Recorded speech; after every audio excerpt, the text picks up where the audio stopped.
O Senhor esteja convosco. Ele está no meio de nós. Proclamação do Evangelho de Jesus Cristo segundo Lucas. Glória a vós, Senhor.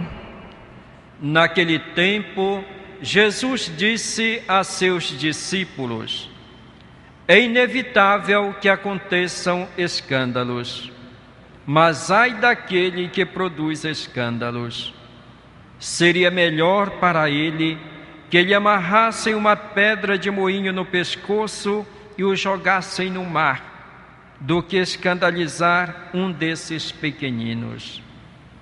Prestai atenção: se o teu irmão pecar, repreende-o. Se ele se converter, perdoa-lhe. Se ele pecar contra ti 7 vezes num só dia, e 7 vezes vier a ti dizendo: estou arrependido, tu deves perdoá-lo. Os apóstolos disseram ao Senhor: aumenta a nossa fé.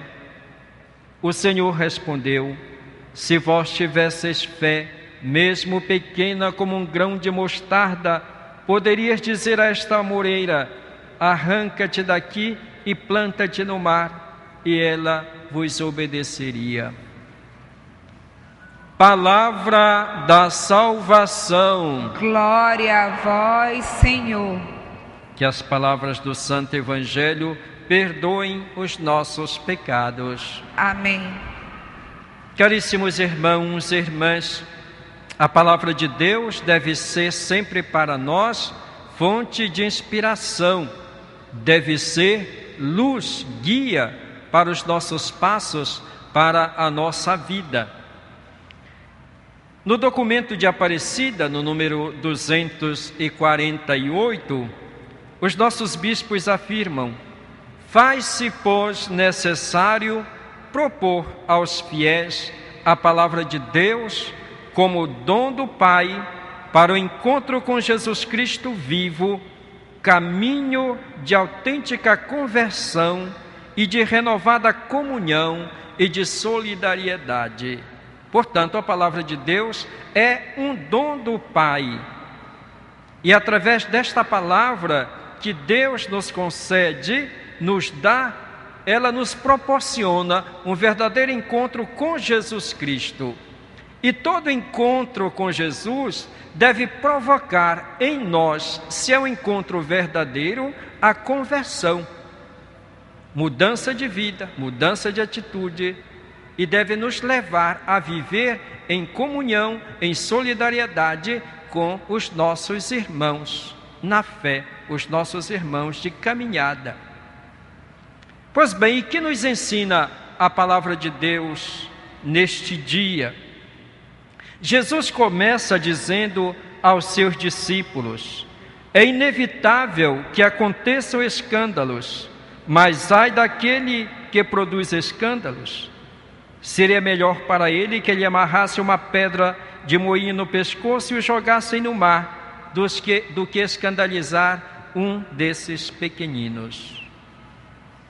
Jesus é realista.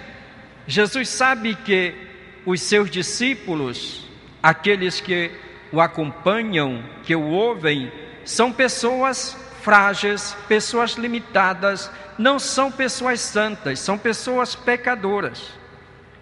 Por isso, o ser humano, na sua liberdade, pode optar pelo mal em vez de optar pelo bem, pode optar pelo pecado em vez de optar pela graça, pode optar de seguir Jesus ou rejeitá-lo. Isso faz parte da condição e da liberdade humana. Por isso Jesus diz que é inevitável que aconteçam os escândalos, é inevitável que aconteça o pecado que pode se tornar causa de escândalo para os pequenos.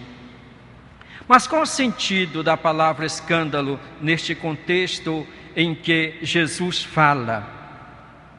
Escândalo vem da palavra grega, escandalon, que significa colocar obstáculo na frente do outro, de propósito, fazer com que o outro caia, com que o outro seja levado ao erro, que o outro se desvie, que o outro até deixe o caminho da fé. Esse é o sentido do escândalo, isto é, quando de propósito eu armo a cilada para que o meu irmão caia. Isto é, quando se faz algo por maldade. Existe o pecado que nós cometemos por fraqueza, mas pode existir também aquele que nós cometemos por maldade, de modo deliberado, de modo planejado, para prejudicar, para fazer o mal ao irmão.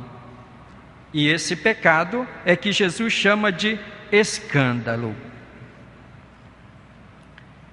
É necessário então que nós tomemos consciência da nossa fé, da nossa caminhada cristã, que nós não podemos de maneira alguma tornar-se pedra de tropeço para o nosso irmão, para os pequenos.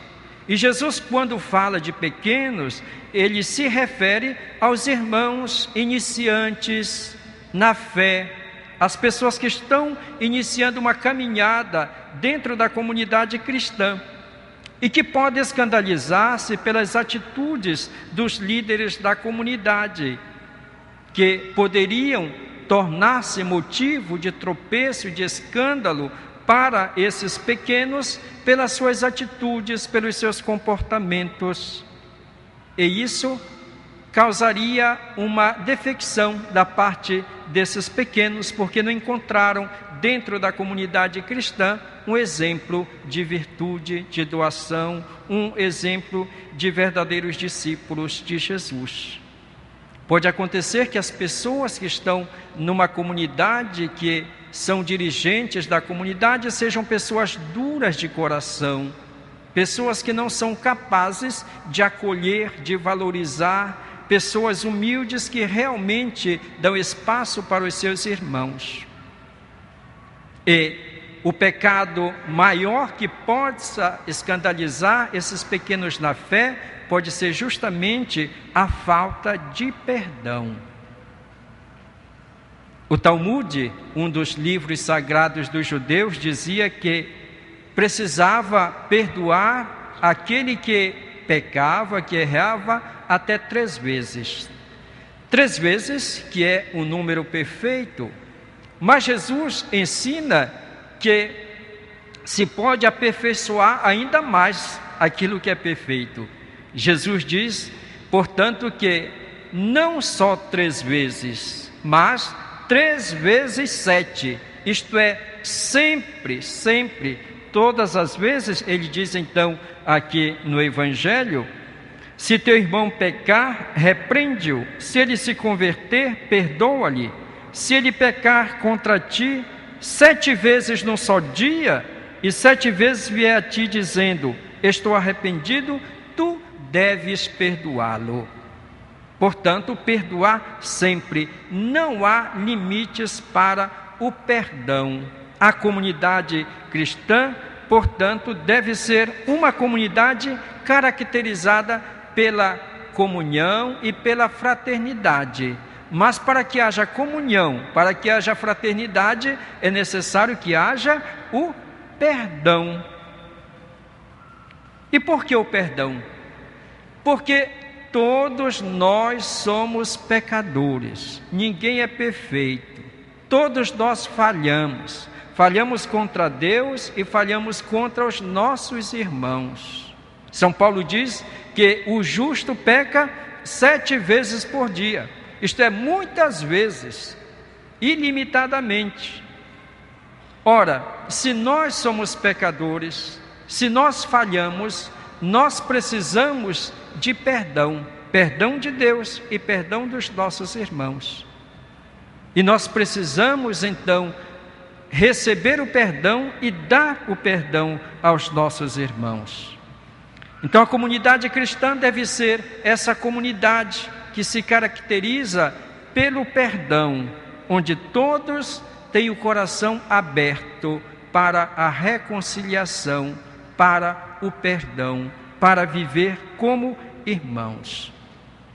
Ora, diante dessa exigência de Jesus, os discípulos lhe suplicam: Senhor, aumenta a nossa fé. Por que eles pedem que Jesus aumente a sua fé? Diante de tal exigência, precisa ter muita fé.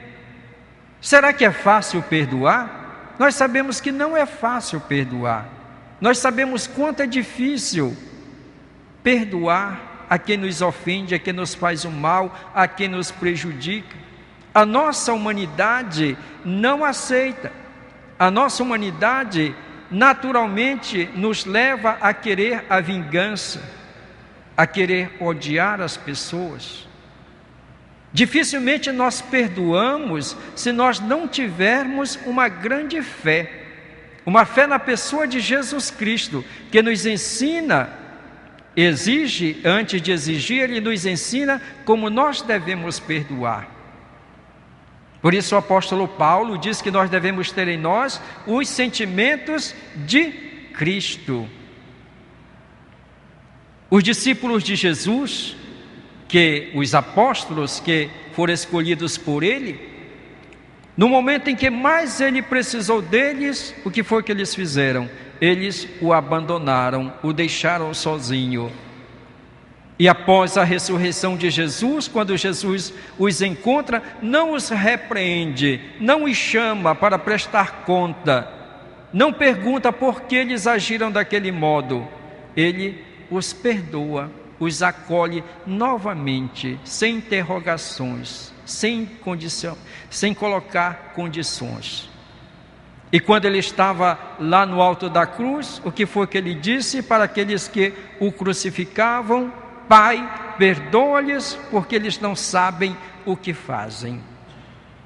Portanto, Jesus, com as suas atitudes, nos ensina que é necessário perdoar. Portanto, quando nós encontramos dificuldade em perdoar, devemos olhar para a cruz de Jesus e fazer esta oração: Senhor, ensina-me a perdoar como Tu perdoas. Coloca em mim os Teus sentimentos. A comunidade cristã, portanto, ela deve crescer sempre mais nesta atitude de perdão e de reconciliação. A fé é muito importante, porque a fé enraiza em nós justamente os sentimentos de Deus, nos faz olhar a realidade, nos faz olhar os nossos irmãos com sentimentos de Cristo, com sentimento novo. É a fé que pode então nos levar a uma mudança de atitude. É muito importante que nós então façamos uma avaliação da nossa vida, da nossa caminhada. Será que nós não estamos escandalizando as pessoas com quem nós convivemos? Nós podemos escandalizar o nosso vizinho, as pessoas que convivem conosco, através da nossa falta de perdão. Se uma pessoa não frequenta a igreja, se ela não tem uma prática de fé, em ver a nossa pessoa que vai à igreja, que lê a palavra de Deus, que participa das atividades da igreja, mas que a um certo ponto tem uma atitude de falta de perdão, de compreensão, essa pessoa pode escandalizar-se sim. Eu já ouvi pessoas dizer: aquela pessoa vai à igreja, mas é pior do que eu. Isso serve de motivo para ela não começar uma caminhada, pode servir de desculpa para ela não procurar a Deus, porque ela está se escandalizando com aquela pessoa que frequenta a igreja, mas tem um coração duro, incapaz de perdoar. É necessário que os pais façam uma reflexão. O casal dentro de casa, será que está se perdoando? Será que não está sendo causa de escândalo para os filhos? quando o pai e a mãe não se perdoam, não dialogam, não sentam para conversar, ou pior, quando não perdoam os próprios filhos. Jesus quer, então, prezados irmãos e irmãs, que nós sejamos pessoas capazes de sermos testemunhas da nossa fé em Jesus Cristo. Temos atitudes novas, atitudes de pessoas que acreditam de fato em Jesus Cristo e por Cristo são capazes de amar e de perdoar, de superar aquilo que humanamente é difícil. Precisamos então ter essa fé, a fé que Jesus diz que ainda que ela fosse bem pequenina, Ele diz, se vocês tivessem fé, mesmo que pequena como um grão de mostarda, poderiam dizer a esta moreira, arranca-te daqui, planta-te no mar, ela lhes obedeceria. É desta fé que nós precisamos. Sem a fé, nós não agradamos a Deus. Sem a nossa fé, sem uma fé profunda em Jesus Cristo, dificilmente nós seremos capazes de responder, de fato, às exigências do Evangelho. O Evangelho, palavra de Deus, que deve se tornar para nós sempre palavra de vida, palavra de salvação. Louvado seja nosso Senhor Jesus Cristo. Para sempre seja louvado.